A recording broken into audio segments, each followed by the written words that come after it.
poetry and music segment. We've got Janet Kuypers coming up, who's going to be backed up by Vivid Nothing. Then we'll have Ron Kewen. He's happy to back up any poets at all, but he is Janet. And of course, here's Vivid Nothing. And together they'll be cyclic, wonderful, psychic orchestras of policy on animal rescue.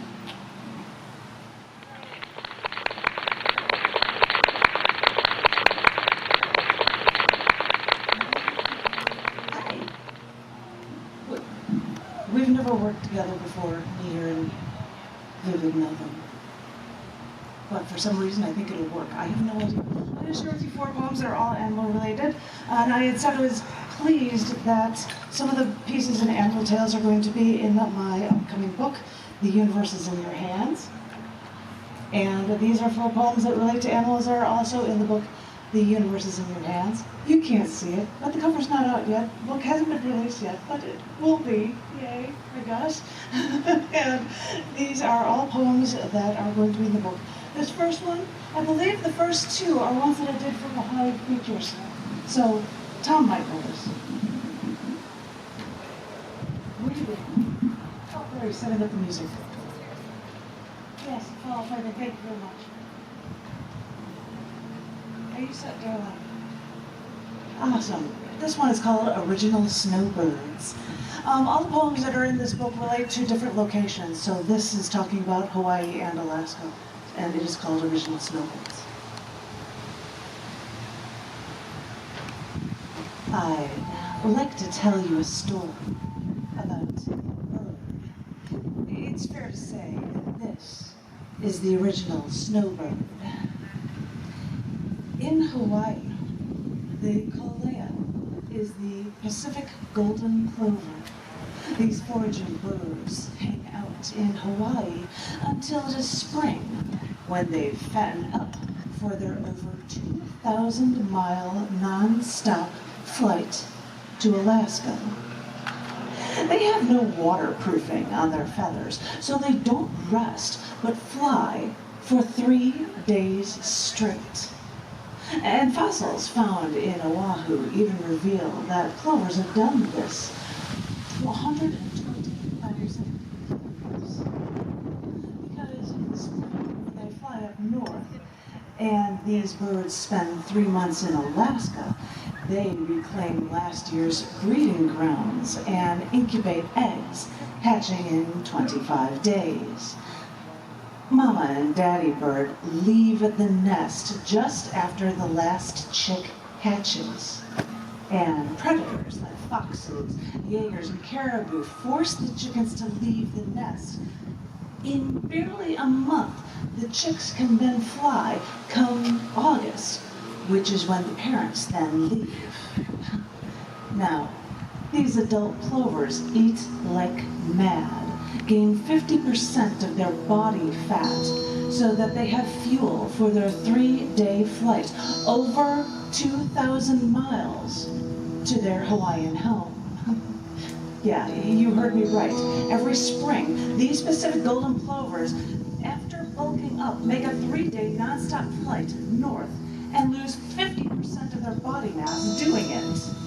And right after their babies are ready to fly, and they've bulked up enough once more, they leave their babies to fend for themselves, because these little ones can't make the flight. They don't have the bulk to make the trip, and they never even learn how to navigate with Alaska's summers. They'll never know to see the stars or a night sky at all until they fly south. What? Nobody knows. Maybe baby plovers use Earth's magnetic field because it's a miracle when they do reach Hawaii. But I've been told that when they return, they arrive in Hawaii at the exact same spot, year after year, for up to 20 years, and annually are welcomed by the natives. We think we understand the seasons, but in Hawaii, they mark the seasons by the coming and going of the kolea, the Hawaiian word that mimics the symbols of Pacific golden plovers, the parents and their babies, because they make the real Wi-Fi out here. I didn't realize. That was really very cool.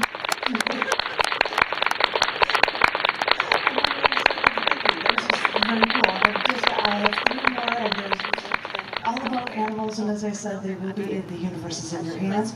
You can't see the title, the book cover, but that's okay. The book will be out in the next month or two, hopefully. This one is another Baha'i Faith Center show, and this is called Ultimate Connectivity, A Bird in the Hand. She's amazing. She plays a So, after a night camping at Bryce National Canyon, there was snow on the ground, but my sleeping bag zipper wasn't broken. I got out of my tent in the morning, and a few little birds fluttered by. doesn't happen yet. Now, one seemed to hang out a little too close, so I put some grain in the palm of my hand, stretched out my forearm, and remained perfectly still. Almost on cue. Less than 2 minutes later, a bird landed on the palm of my hand to enjoy the bounty I gave them. And suddenly, I felt like I was Mother Earth. I could stretch out my arms like a scarecrow, but this time the animals wouldn't be afraid. And with my outstretched arms, I would give them food and shelter and love. And maybe that was when I twitched my finger, or else I was out of food. But the next thing I knew, my 3-inch little bird took a step or two along my palm, across my fingers, before it flew away. My little nephew, he's 7 years old.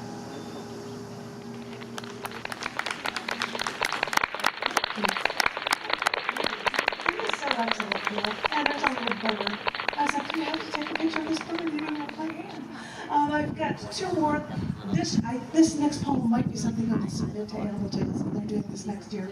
But this is for Pennsylvania. Titled Finally Found Home. Perfect mom. He's gonna live a happy, productive.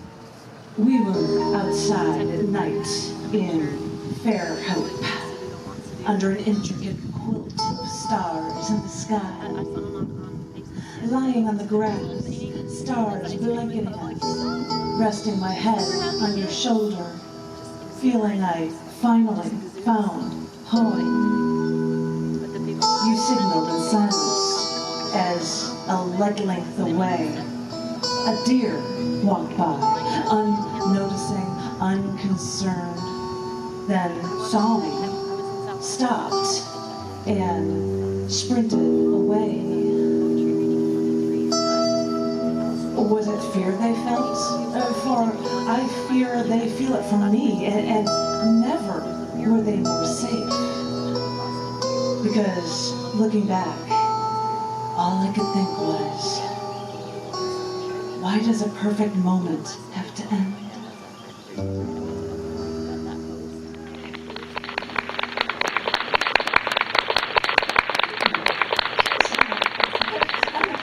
I hope you're not applauding for me because he is just so perfect with us. I'm going to do one more as a humorous one. I think I was telling Tom about this one, and it is about Texas. It's about actually a state park. This is titled Retracing Steps Through History. When we were little, we learned how dinosaurs roamed this land so long ago in Earth's history.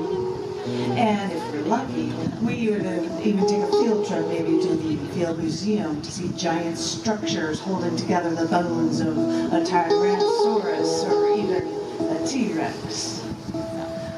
As we got older, we learned more of the history of planet Earth, and that a 6-mile-wide asteroid left the Chicxulub crater in Mexico, along the Gulf, triggering a mega earthquake lasting for months, leaving iridium on the land and ash in the air, leading to an eventual demise of those dinosaurs.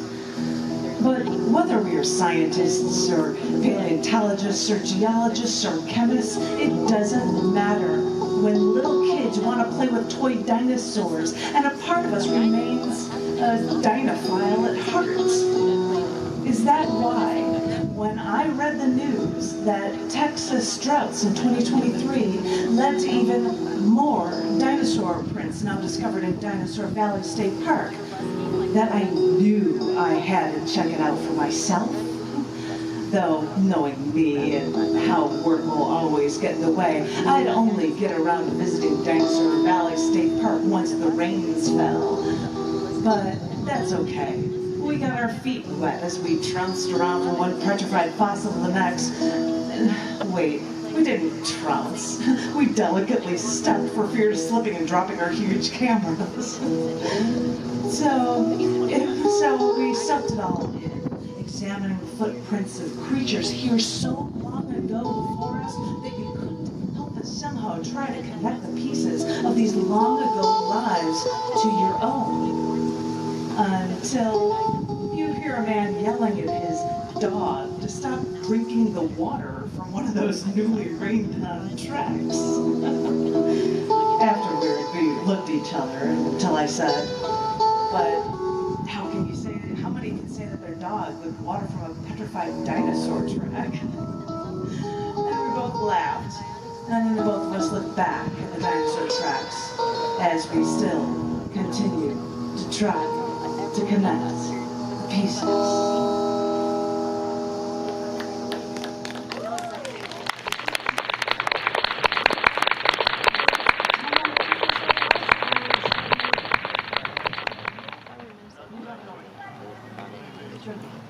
I think we're all set here. I've read plenty for you guys. Thank you so very much. He said he's coming. He's like, I've had enough, but he is good. Wait, before anything, give it up for this guy. This is awesome. This is awesome. That was beautiful.